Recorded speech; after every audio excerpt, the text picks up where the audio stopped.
Hello. Welcome to North Country History with Rob Berg. I'm Rob, and this week I've got a special guest with me, Kyle Bagnall, the chief naturalist at the Mackinac State Historic Parks. He's going to talk about a very important subject on the history of the forests of the Great Lakes, the passenger pigeon. Kyle's a bit of an expert on it from some past programming and leadership projects that he did. So we'll get right into that of talking with Kyle today. So settle in, sit back, and enjoy the show.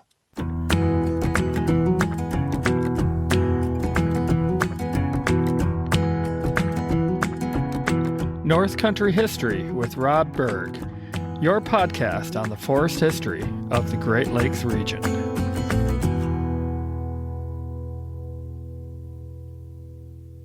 Well, welcome to North Country History with Rob Berg, a special bonus episode with Kyle Bagnall from the Mackinac State Historic Parks.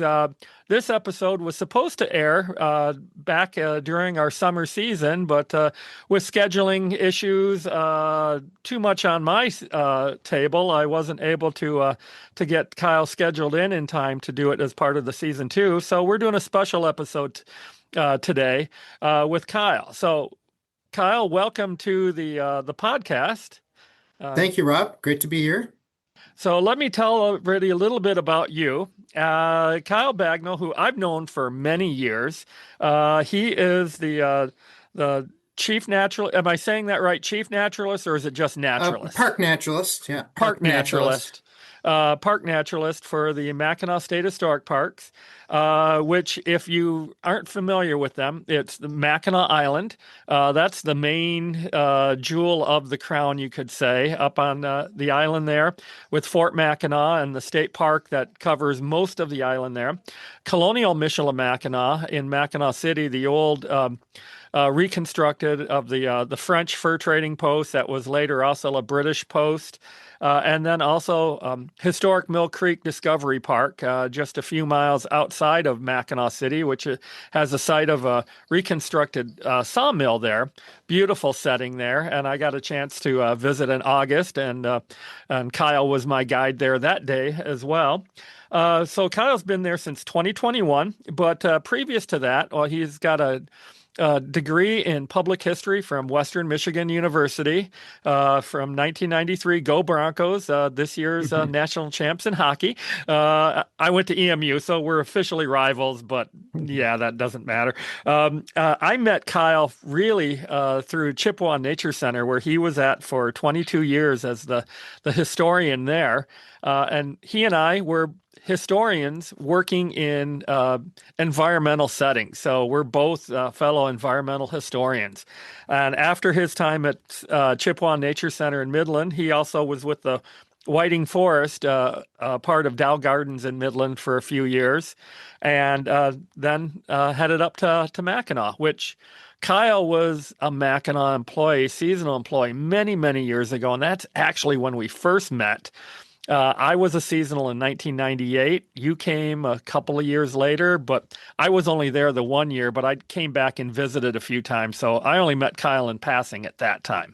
But so welcome to the podcast, Kyle. And before we get into it, as I was doing research, kind of getting back into reading about the passenger pigeon, which I hadn't looked at for a few years, and I was reading a 1907 book by William Butts Mershon. And William Mershon in Michigan was a well-known conservationist, but before that, he was a big lumberman, came from a lumber family in Saginaw. But growing up, his childhood in Saginaw, it was at the time when passenger pigeons were flying over annually. And so I want to read this short paragraph here. There was a flight of pigeons that morning, the first one of the season, and behind the foremost flock, another and another came streaming. Away from the east side of the river at the north of the town, from near Crow Island, they swept like a cloud. Crossing the river to the west, they reached the woods near Jerome's Mill and skirted the clearings or passed in waves over the treetops back of John Winter's farm, and then wheeled to the south. out of the tongue of woodland, just back of the Hermansaw church, they poured thence over the fields, too high to be shot, and then away to the evergreens and stately pines of Pine Hill, on across the Tittabawassee, to some feeding ground we knew not how far away. So that just kind of shows the breadth of those flocks as they flew by. So just to give that introduction, now I want to hand it over to Kyle. And so as I just read William Mershon's account of watching the flocks of pigeons fly over the Saginaw, I was just wanted to ask you, was this a common sighting or was this an abnormal occurrence? Well, it depends on where you were, because if they showed up and you saw them, you never forgot it. So they weren't everywhere all the time, but they certainly came in large flocks. And there's lots of great stories about that I can kind of share with you and get into. But we probably have to meet the bird first, Rob. Talk a Yeah, little yeah. bit about what that bird was and why it flocked like that, and kind of give a little bit of the kind of a background of the bird itself, I think is great, a good Well, idea. thanks for asking yourself that question because I failed to write that down. So yeah, why don't you give a description of the bird, why it's important, or why it's a significant species that was found here? Sure. Well, this was a bird of the eastern forests. So anywhere with east of the Rocky Mountains, all the way from Hudson's Bay up in Canada, all the way down to the Gulf of Mexico. And they were a pigeon that is not living today. So one thing that I often get was, oh, that's a carrier pigeon. Passenger pigeon, carrier pigeon sounds kind of similar. But it was a unique species, native to eastern North America. And its Latin name was Ectopictes migratorius, which meant wanderer from place to place. So it wandered around, and they were very colonial birds. They wandered in huge flocks, as you mentioned already, and spent a lot of time together, not nearly as spread out as like robins in your yard or something like that. So the total population, they estimate, because they're extinct, was up to 5 billion birds. 3 to 5 billion birds. Now, that's a lot. And once you start getting into the numbers that start with B, you kind of have to wrap your head around that. So that was up to 40% of all birds in North America were Wow. passenger pigeons. And you think of, okay, well, how many, like, as I mentioned, the robin. We know the robin being in our yards here in, most of North America. There are about 370 million robins estimated altogether for their population. So we're talking 5 billion birds, Yeah. not millions. So I looked it up because I did not know this, but today the most populous bird in the world is the red-billed kela of Africa. It's a savanna bird, like a sparrow size, and there are about 1.5 billion. So about half the lowest number of the passenger pigeons. So big bird. Hmm. So not only big in flocks, but also pretty big in size. So here in Michigan, in the North Woods, we know of the mourning dove, for example. So pigeons and doves are really similar. The mourning dove, this is about twice the size of a mourning dove overall, especially in weight. They weigh up to 12 ounces, which doesn't sound a lot. It's about the size of a weight of a can of soup or a cup of honey. I looked that up as well to give you some idea. Mourning doves only weigh about 6 ounces, so pretty little. And this was also a very long bird. It had a huge tail, 8-inch long tail, and its total length was about 17 inches, so about a foot and a half or That's a so. big bird. It is, and they were particularly noted for being iridescent and colorful. So if we think of like the city pigeons today, which the rock pigeon, which Yeah. is actually a European species, you can see like the iridescence and the kind of sheen on it. And I'll give you a little quote here since you started with one. I've got a few today as well. So there's a Swedish naturalist, Peter Kalm, came in to North America in 1748. And he did a tour, and he mentioned meeting these passenger pigeons. And he says, the splendid color which the male and female heads on the sides of the neck are as if covered with a finely resplendent copper with a purple tint, which back of the neck shifts more into green. Rarely is this color more finely reproduced than in this bird.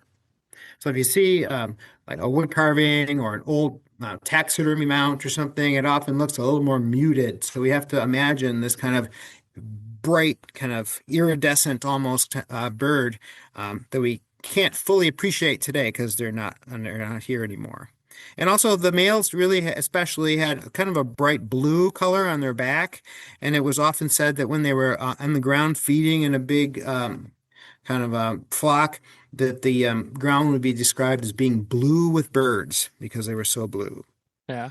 So that's the bird itself. They had one nestling per year. They nested one time per year. So we'll talk later about why they declined, but that was definitely part of it. Both the males and females fed the squab, they were called, or the young birds.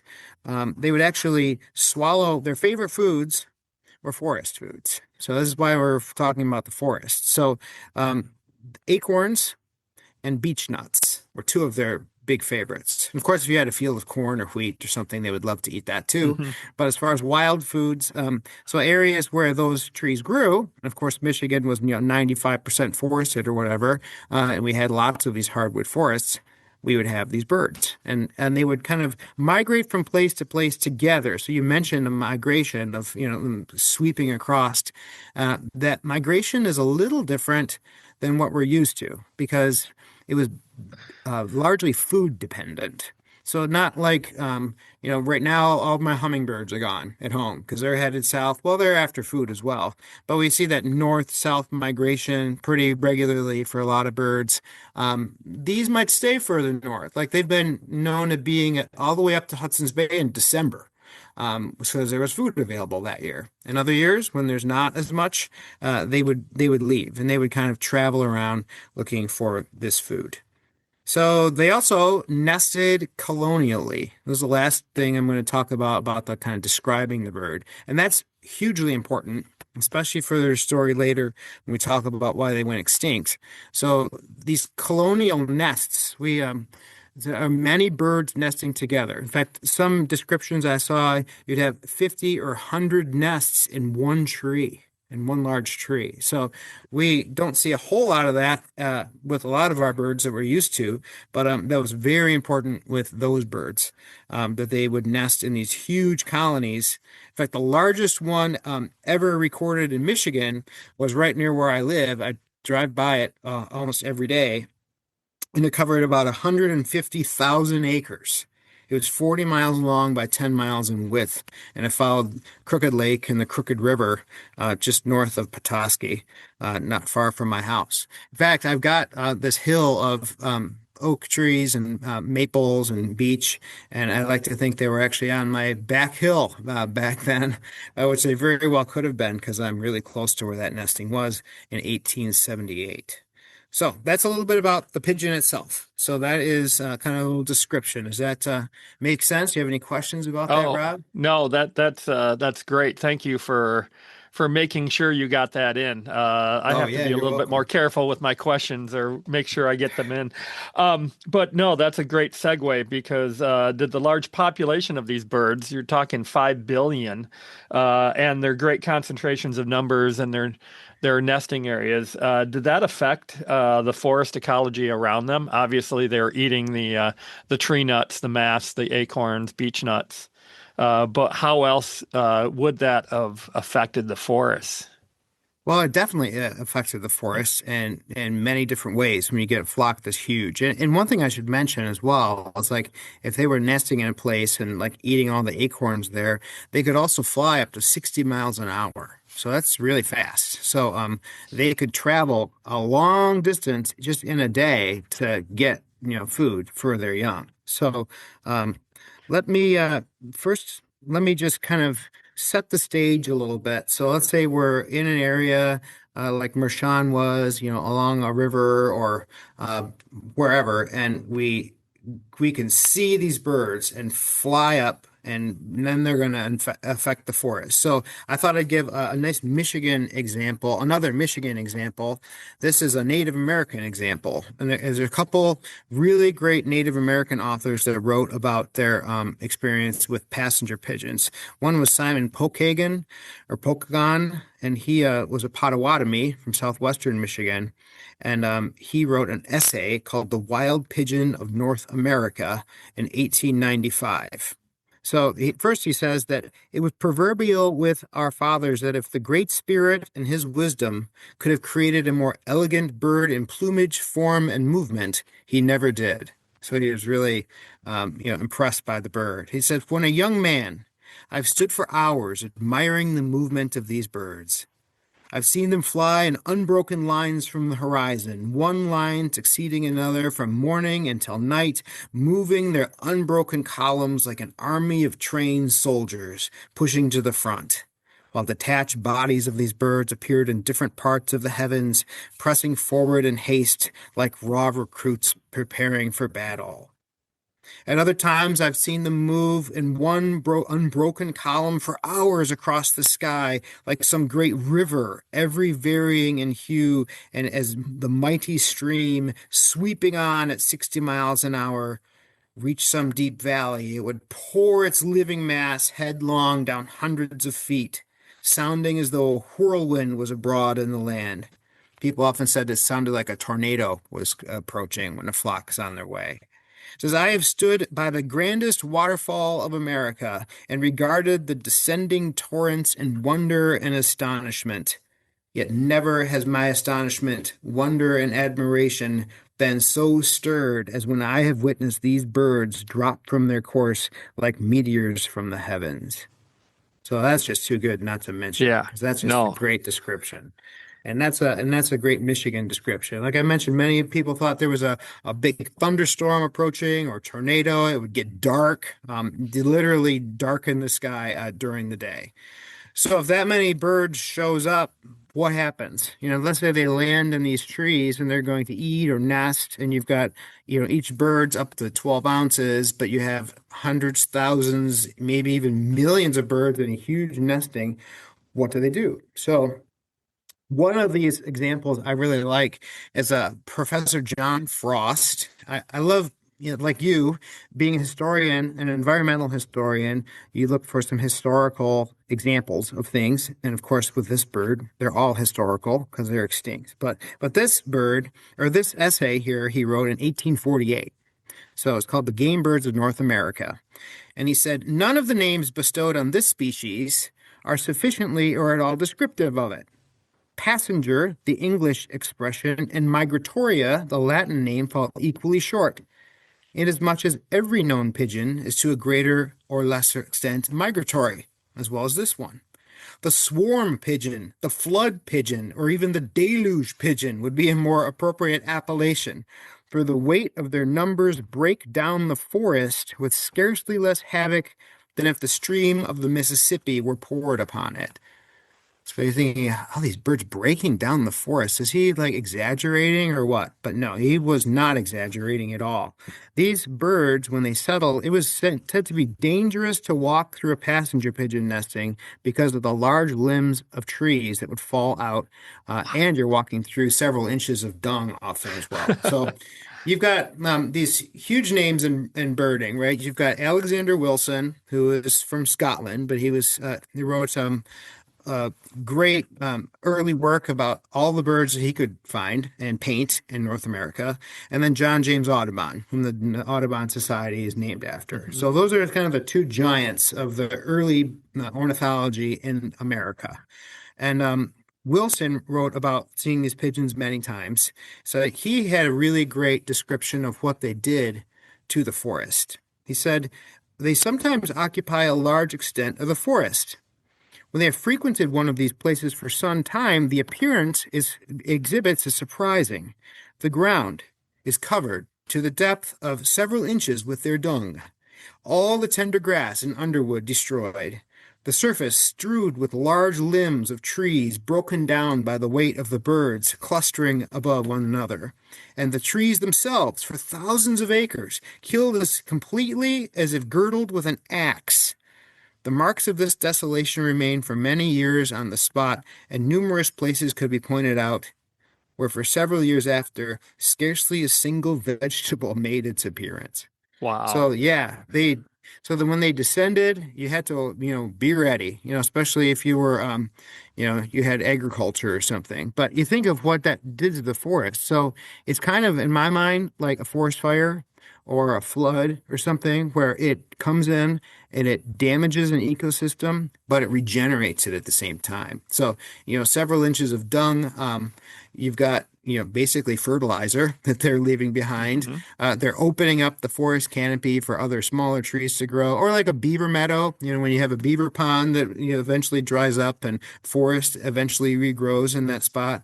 So they're breaking it down, but then they're offering ways for it to kind of regenerate as well. So that's kind of what it was doing to the forest.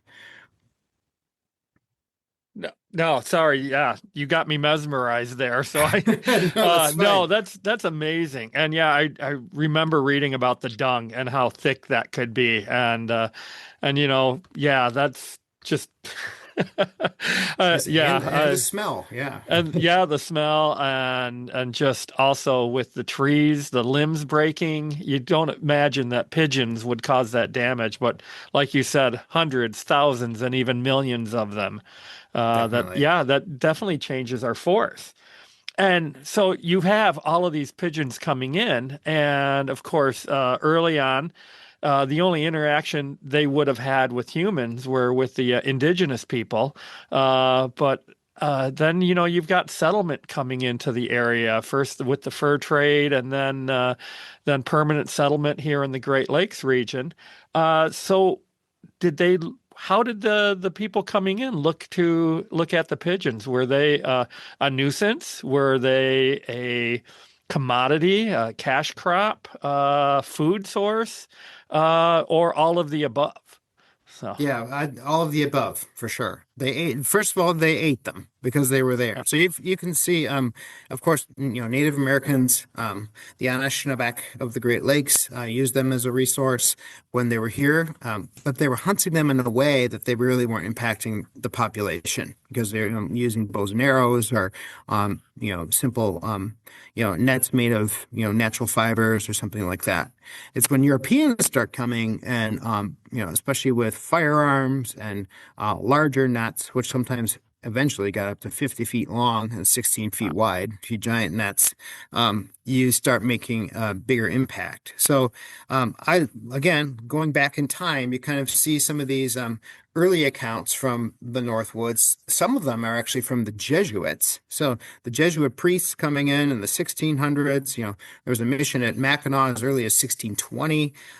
But this record here that I'm going to mention comes from 1703 from the Acadia region of modern day Canada, so Eastern Canada. And Jesuit Father Joseph Jovinci made this note. He said, the birds are fully as abundant as the fishes. During certain months of the year, the pigeons sally forth from the woods into the open country in such great numbers that they overload the branches of the trees. When they have settled upon the trees at night, they are easily captured, and the natives heap their tables with royal abundance. So he mentions that the native peoples would definitely eat them.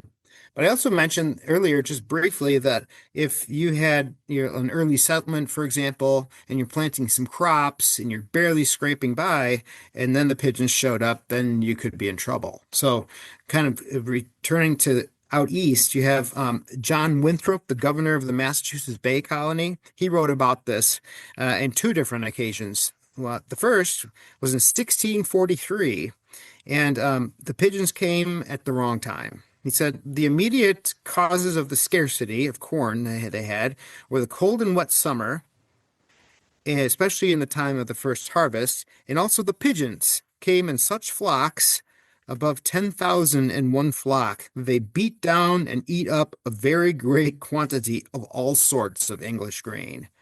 So that year was a scarce year, it was a tough year for them. 5 years later, he said that the pigeons came again, but they did not harm the harvest because they had just brought the harvest in.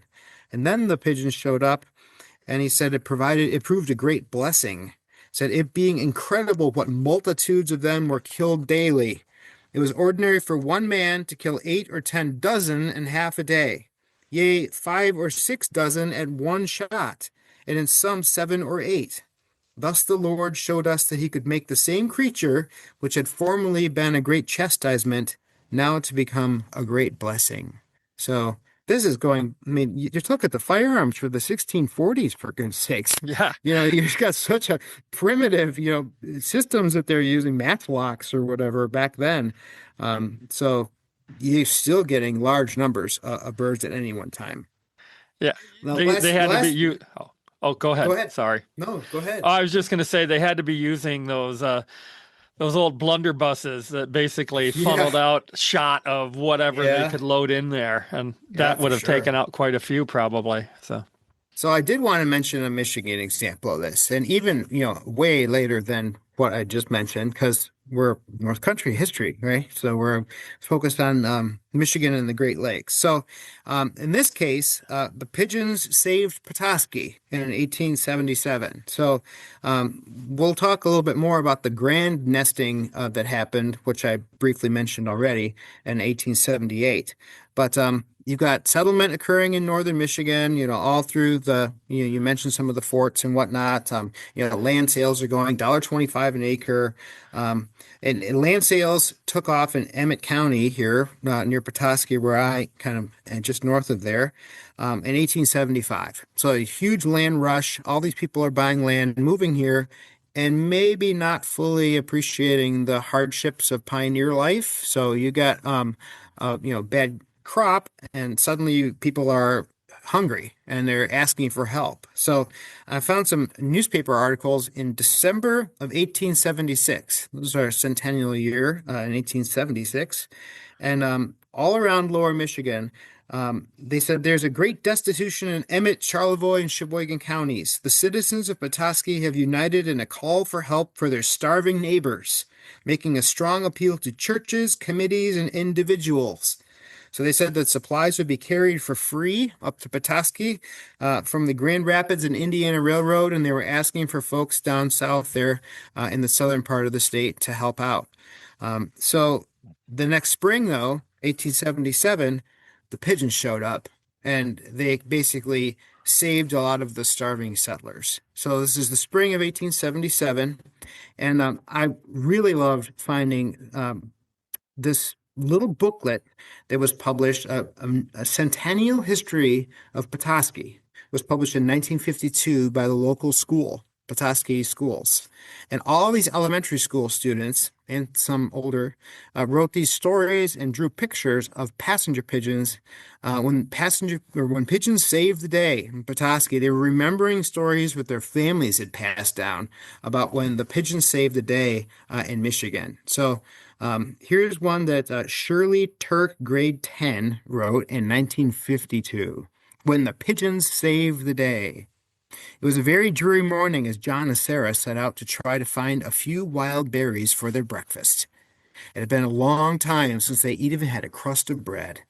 The flour and other supplies were almost gone, but what was left of them was being saved until it was really needed. John and Sarah were not having much luck this certain morning, and as they looked for berries, they discussed the situation their family was in. In fact, the whole community was in the same situation. They talked of their parents and how worried and tense they looked lately. It made tears come into their eyes when they thought of their twin brothers, Danny and David. Yes, even babies were suffering from the lack of food. The twins were pale and irritable and never slept more than an hour at a time. As they talked of their family affairs and tried to think of a way out of this crisis, they suddenly found themselves staring at the sky. At the time, they both heard the thundering wings and now saw the sky darkened by millions of pigeons. Oh, it was wonderful! They both started running toward home with buckets swinging at their sides. Mother and father had already seen the pigeons and were hurrying around, preparing to catch them. The days that followed were full of excitement. The whole community shared in the catch, and the whole community thrived. The twins were perking up. Yes, everyone was happy, and best of all, the crisis was over. Never again did little Sarah and John have to worry about their family's troubles, because with the money made from selling pigeons, the family finally got on its feet again. So, a little local story by a child's perspective, of what pigeon they were selling them for, like, oh, I can't remember how many, like a quarter a dozen or 10 cents a dozen or something like that. They're very cheap, but nevertheless, they came and they helped save the settlers when they were hungry in that particular time. So um, they also, of course, they were selling them, and that leads a little bit to the market hunting and what happened on a larger scale. So if you get these small communities or families hunting a few birds or even hundreds of birds and selling them, there'd probably still be passenger pigeons today, right? But you had this kind of convergence of all of these things that eventually made the population not only decline rapidly, but crash entirely. And it's really utterly remarkable to think of, how incredibly common these birds were versus them, going extinct basically just in a few decades. Yeah, that it reminds me, it's a good comparison with, well, I was in the grayling area for years and on the Au Sable, the fish, the grayling. And it was the same thing. It was an overabundance of the fish. And, you could catch, on a line you throw out you put six hooks on there, you could catch six fish at a time. And that's Hmm. not an exaggeration. And so you had everybody catching these fish, and they weren't catch and release at that time like with fly fishing today. This was catching it for food, and market fishermen, commercial fishing come in, and they're catching thousands upon thousands of fish and sending them on the railroad to cities like Detroit and Chicago and further east and west from there. And again, like the passenger pigeon, the grayling's gone, but that also came from another use as well of the forests, and that was from the logging. And so we're going to go into the next about the decline of the passenger pigeon. And I need to interject here. In your bio, I failed to mention that in 2014 you were the coordinator, the Michigan coordinator for the Passenger Pigeon Project to mark the centennial of the extinction of the bird. So this will then go into about the extinction. So if you can talk about the decline of the bird and with the various, you mentioned a bit of the hunting, and then with the eventual extinction of it as well. Sure. So, yeah. So, as settlement grew, throughout and technology expanded, especially around the Civil War time and thereafter, you get this whole convergence of factors that really contribute to the not only the decline but the crash and then eventual extinction of this bird. So you actually start seeing declines earlier out east. When there's more pressure.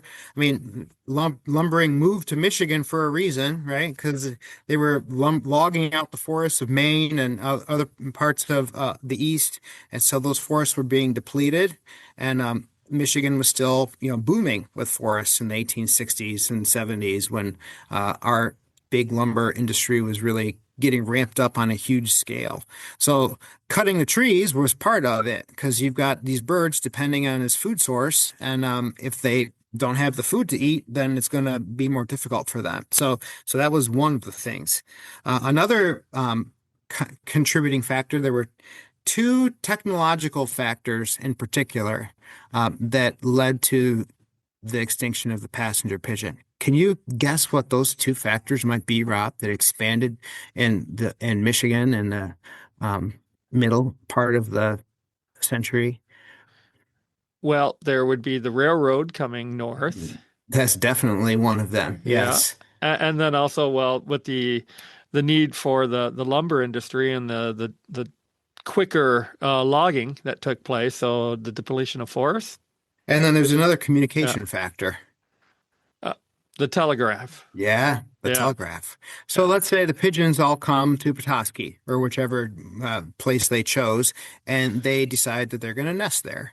So you've got railroads, snaking all across the state, continuing to expand further and further.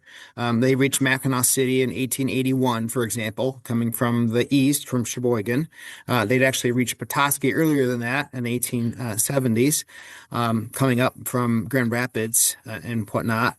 But then you figure out where the pigeons are nesting.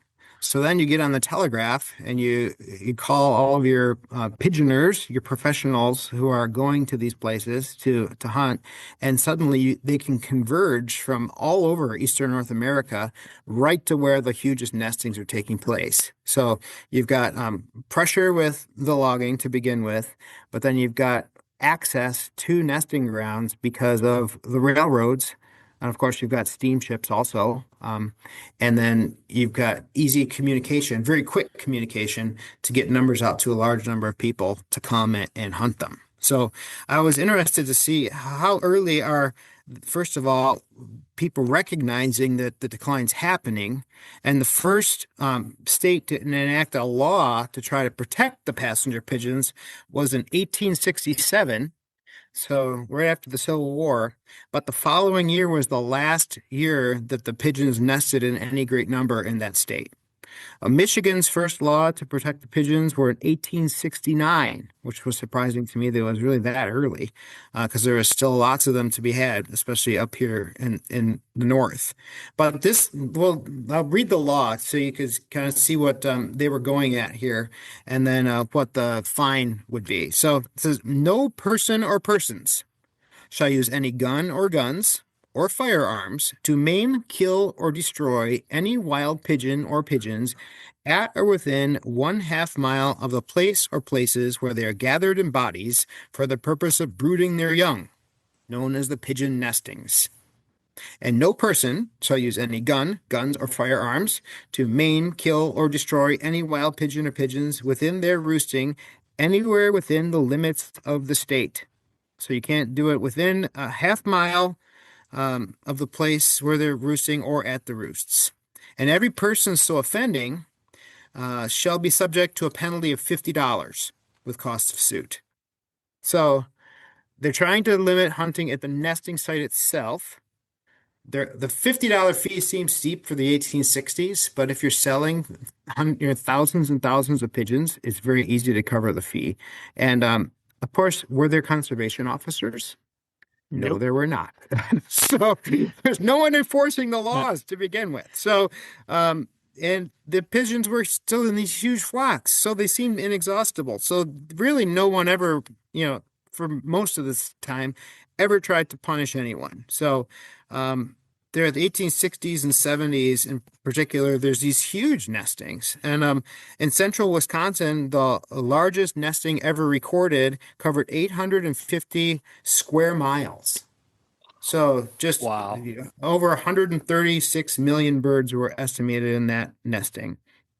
In Michigan, the nestings really occurred with the massed years of trees. So the trees will sometimes put out a huge amount of acorns or beech nuts or whatever to try to overwhelm their predators. It's a massed year. Other years, there might not be as many. So if you're going on a hike near your house or you're in your local favorite forest, some years you might notice, wow, there are a lot of acorns this year. So that's the years that the pigeons would show up. So it's kind of biannual or a little bit more spread out than that. But in the 1860s and 70s, it was really seen as this biannual nesting. And the largest one to ever be recorded in Michigan, and perhaps the largest hunt ever recorded in Michigan, was in 1878. So you mentioned William Mershon, Saginaw. He and a friend of his, Professor Henry B. Roney, who was actually a choir master, interestingly enough, of East Saginaw, traveled with two other men to this Crooked Lake nesting north of Petoskey in 1878. The pigeons arrived there first in March of that year. That was when they were first seen, and hunting was done there until August 12th. So pretty much all summer, because it was, again, a nesting site. And they decided that they knew there were people hunting there, and they were going to protest the hunt and try and stop people. So Professor Roney wrote about it, and he said that he estimated there were between 400 and 500 professional pigeoners at the site, and about 5,000 men followed the profession throughout the United States. And then you'd have also people packing and shipping. They would put some on ice and put them in barrels. They would have crates of live pigeons, which we haven't talked about at all yet, and send those off as well. So you've got about 2,000 people altogether who are working around this nesting or in town to support it and ship things out. So he said the road was carpeted with feathers, and the wings and feathers from the packing houses were used by the wagon load to fill up mud holes in the road for miles out of town. For 4 men to attempt to effect the work, having for opponents the entire country, was no slight task. The majority of the pigeoners were a reckless, hard set of men, but their repeated threats that they would buckshot us if we interfered with them in the woods failed to inspire the awe that was intended. I love that. They were not cowed by these guys, but he said it was 4 against 2,000. So they actually, turned this one guy in who was, hunting at the nesting, and he went into town, paid the fine, and turned around, went right back out, and kept doing it. So here's what was hunted that year. And again, Roney's writing an article trying to make a point. So he perhaps is exaggerating a bit, but no one had ever really stood up for them on this scale before. So he said the first shipment of birds from Petoskey was on March 22nd, and the last on August 12th, making over 20 weeks or 5 months that the bird war was carried on, allowing 500 birds to a barrel and averaging the entire shipments for the season at 25 barrels a day. We find the rail shipments to have been 1,500,000 for the summer. Of the live birds that were shipped were 1,116 crates, 6 dozen per crate, or 80,352 birds. So now I'll ask you a question, Rob. Why are they shipping out so many live birds? What are they doing with them? Well, if anybody who grew up doing any shooting, I come from a hunting family, and you do some skeet shooting, they call them clay pigeons. Exactly. Yep. So Why do all they these call them really, clay pigeons? Is because yeah, originally they were not using clay, they were using the live exactly. pigeons as target shots. Yep. So, So all of these pigeon contests, which became more and more popular throughout the 18th or 19th century, were using live pigeons. So these pigeons flew up to 60 miles an hour, and they got out the gate really fast. They flew really fast. yeah. So you've got these pigeon hunting contests, and I found even ones locally at Mackinac, where you have the Fort Mackinac soldiers going to Sheboygan and having a contest with the Sheboygan boys to see who could hunt the most pigeons. And or shoot the most pigeons. So the way that would work is you'd have these traps set up. And there were some huge ones done in New York at Coney Island and whatnot, which eventually led to its downfall and being outlawed in most places because it got such publicity and press. But you had these little traps set up, and you'd have a bird in a cage, and you'd have like a long string, and you'd basically yell pull or whatever, like you do now with clay pigeon. Someone would pull the string, the door would flip open, the bird would fly out, and you try and shoot it. So the goal was to, reload and shoot your gun and see how many of these birds you can get at any one time. Um, but sometimes the pigeon didn't want to come out. So you'd open the door and it would just sit there.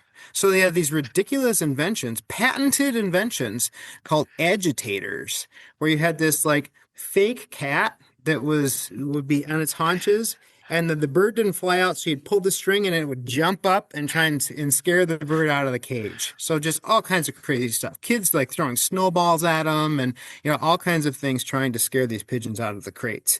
But you had tens of thousands of these live birds every year, and they sold for more than dead birds, being used for these pigeon shooting contests. So he talked about these being rail shipments only, and also they're shipped away by steamers. And he estimated at least 1 billion birds killed during the nesting season of 1878. So Wow. if it was quite that many, it's remarkable, but nevertheless, at least millions, and it's just an enormous number. So you can see why, with all of these different pressures, that the population would eventually collapse. Hmm. It's just tragic, the numbers, because like you said, it was the most populous bird. And then by what year did they pretty much become extinct? Well, their last one seen on Mackinac Island were in 1898. There were about 50 of them that year, and that's actually quite late. You really don't see a whole lot of them in the 1890s. The last, it was uncommon to see them after like 1884 in the wild. In fact, there was some rumors that there was I can't remember which year it was exactly, but in the 1880s that there was a nesting like near Cadillac, Michigan. So an ornithologist came from Massachusetts all the way out to Michigan to try and find this nesting of pigeons, and he couldn't find it. So they were very rare, and then eventually, by like the very latest wild pigeons being shot was like 1904 or so. Um, and then they were pretty much extinct in the wild by that point. But there were two captive flocks where they were trying to raise them, because that's one question that people often have of me. Well, if they're crashing, because of all these pressures, well, why couldn't they just keep them in captivity? So there was a flock in Chicago, and there was a flock at the Cincinnati Zoo. And the pigeons apparently did not like to breed in captivity, and their numbers were so small as well that they just weren't very successful. They sometimes did do it, but the way the breeding took place is, I mentioned they had only one squab or young per year, but the male and the female would kind of build this scrubby little nest. It wasn't much of an impressive nest, but they would both be in charge of feeding the young. So they would have these flights. So let's say you wake up in the morning, the males would get up first and they'd fly off. The females would stay with the nestlings, and the males would go and they'd find food. They would eat, and they'd come back, and then they would regurgitate this like pigeon milk, they basically called it. So they would swallow these acorns whole, or beech nuts. The crop would grind them up, and then they would regurgitate this kind of whitish milk, and that's what the young would eat. So that's how they were feeding their young. Where like, let's say a mama owl or something will bring, whole mice or something and rip pieces off of it. The way the pigeons were feeding their young is they were regurgitating this milky substance. So the males would come back and feed them, then the females would fly off and they would do the same thing, and then the males would have one more flight. Before the evening, and sometimes come back kind of near dark. So that whole system was, of course, disrupted in captivity, and there was interbreeding and all that kind of inbreeding and all that kind of diversity, shrunk, and those flocks failed. So the last two pigeons known in the world were Martha and George at the Cincinnati Zoo. George died first, and then Martha died on September 1st, 1914. She was put in a huge block of ice in a special refrigerated railroad car and shipped to the Smithsonian Institution, where she was mounted, and she's been on display off and on ever since that time. I don't think she's on display currently, but I could be wrong. I haven't checked lately, but that was the last one that was known to exist in the wild. Wow. Yeah, what a tragic loss.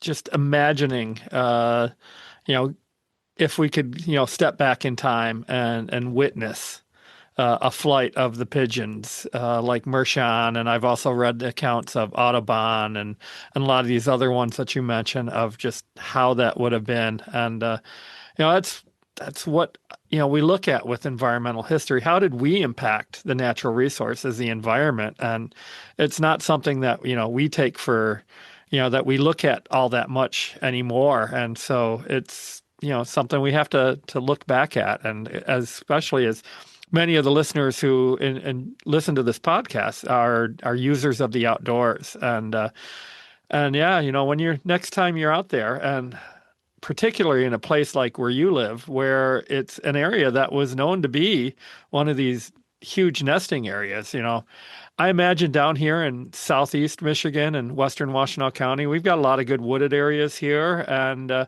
there probably were pigeons that came through here, and Oh, for we sure. we had a lot of oak and not so much. There is some beech down here, but I don't know if they would have been eating hickory nuts, but we have a lot of hickory around here as well. They So very well could have, yeah. yeah, And one thing to look at is look around wherever you live and what is named Pigeon Hill, Pigeon River, Pigeon Creek. There's a town of Pigeon up in the thumb of Michigan, and all these are named after passenger pigeons. They're also a lot of Native American names, that reflected the passenger pigeon as well. So sometimes they're not even in English, but that really shows all around the landscape. Another thing I think of when it's like, what are the things that we lose with extinction that you just took for granted back then? Well, one, saw a number of these accounts where people would mention that they would be like making maple syrup or maple sugar in the spring, and then a flight of pigeons would come, and that was the signal that winter was ended because the pigeons had returned. Well, that we can't have that signal anymore because they're just not here. But yeah. everyone would just kind of rely on, the pigeons are back, winter is over, the nesting season will begin. But of course we don't have that anymore. So that's Yeah. Yeah. As you know, from when I saw you in August, I spent some time in the Pigeon River Forest, uh, camping, in early August. And, that area there, that would have been, a prime pigeon, nesting area. And I'll be doing some podcast episodes on the Pigeon River country in next season. So that'll probably come up again then. So yeah, thanks for talking a little bit about the passenger pigeon today, Kyle. And two things I want to follow up with is first of all, this is a forest history podcast, and pretty much everybody I have on as guests have some connection to forests, and you very well do with all your past jobs that you've had in your current one. So, how do forests make you feel when you're out in them? Well, I definitely feel at peace and at home in the forest. I've been going into the woods my whole life. I grew up as a scout, got my Eagle Scout in 1986. And that's how I first came up to Mackinac as part of the Scout Service program, that's on Mackinac Island. And I've just always really loved it and, loved climbing trees and watching birds. I started my life bird list when I was 10 years old. My dad got us into it. He got hooked on it.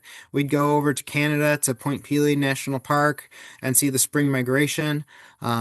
And just to point that out, it's like ever since I've been birding, in the 1980s, and even a little bit before that, in the late 70s, we've lost an enormous number of birds. In that time, just the sheer numbers. About a third of all birds in North America.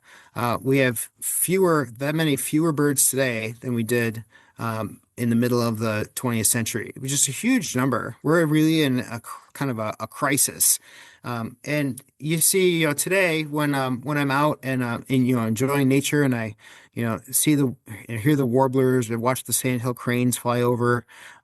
We've got some great success stories like the bald eagle and the cranes and other things, but then other ones there just isn't as much diversity. So I always just feel like I'm in a very special and spiritual place when I'm outside, whether I'm on the river or hiking or backpacking or snowshoeing in the wintertime. And it just reminds you that you can't take anything for granted, even the thing that is the most common or the thing you might even find kind of annoying sometimes because there's too many mourning doves at my bird feeder or whatever. But we just have to appreciate and cherish all of it, and realize that it's our job to help take care of this interconnected web that we all share and depend on.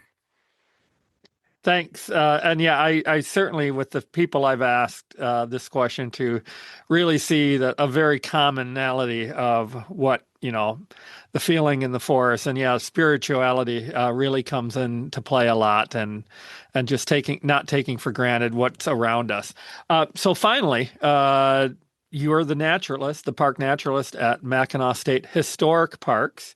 So this is kind of opposite of when you were at Chippewa Nature Center, where you were the historian Exactly. at a nature center. Now you're the Hmm. naturalist at a historic park.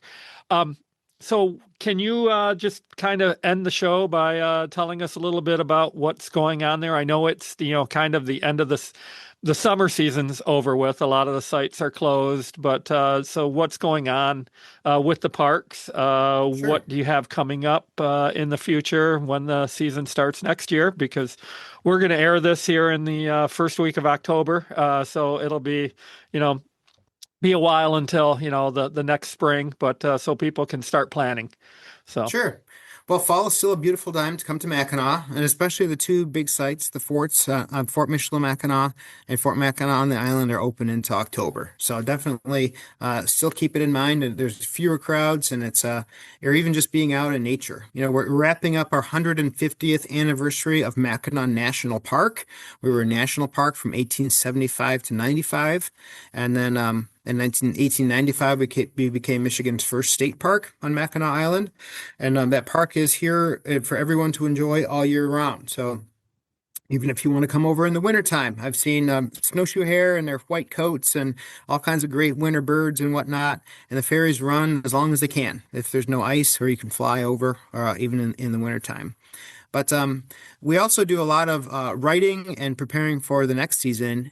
So this last year, we published a book, The Wonders of Mackinac, A Natural History of Mackinac Island.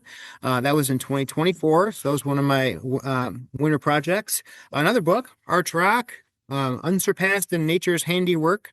So this last year in 2024, we opened the Milliken Nature Center at Arch Rock.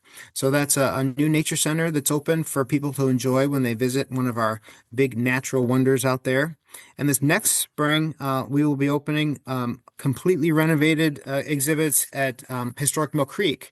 So we're going to completely renovate and redo the exhibits in the visitor center, and do a lot of new programming. And it's where the water-powered sawmill is. And all that lumber was being shipped over to Mackinac Island, and they were growing hay and doing all these other interactions with the natural world. So it's a great spot to learn something new when we open up next May. So again, you can visit the parks, especially Mackinac Island, throughout the fall and winter.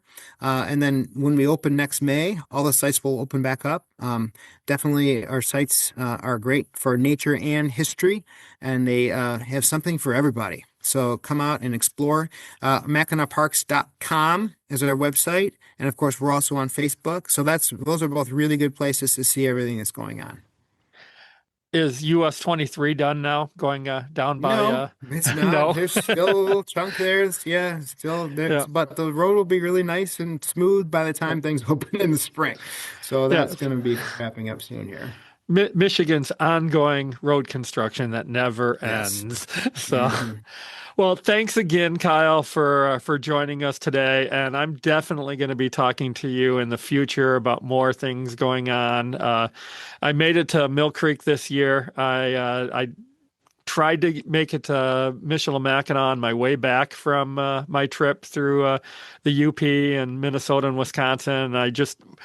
Was I was exhausted, and I decided, nope, Yeah. that'll come another time. So next year, I think on my way to Ontario, I know I'm going to the island for the day, and I'm going to try to hit Colonial Michilimackinac as well. So Fantastic. I need to revisit all of those parks where it's been a few years since I visited. This was the first time to Mill Creek for me in a number of years. So it was great that you showed me around that day back last month. So thanks again for coming on and talking about the passenger pigeon. And a very important part of the Great Lakes forest history was the life of the pigeon here, the existence of it in the Great Lakes, along with most of eastern North America, and the sad extinction of it as well. So thanks again. And for everybody listening, There will be another special episode coming up next month, sometime in November. I will have another fellow Mackinac Island or Mackinac State Parks alum, our friend Bruce Lynn, who's the director of the Great Lakes Shipwreck Museum. And he and I are going to talk about lumber, lakes, and lighthouses, and how the lumber industry was, how the importance of it along on the Great Lakes. He'll talk about some great shipwrecks that they some lumber boats. And of course, because of it'll be the gales of November, I'm sure we'll chat a little bit about the Edmund Fitzgerald. So thanks again, Kyle. And we will be joining again on North Country History with Rob Berg. Bye.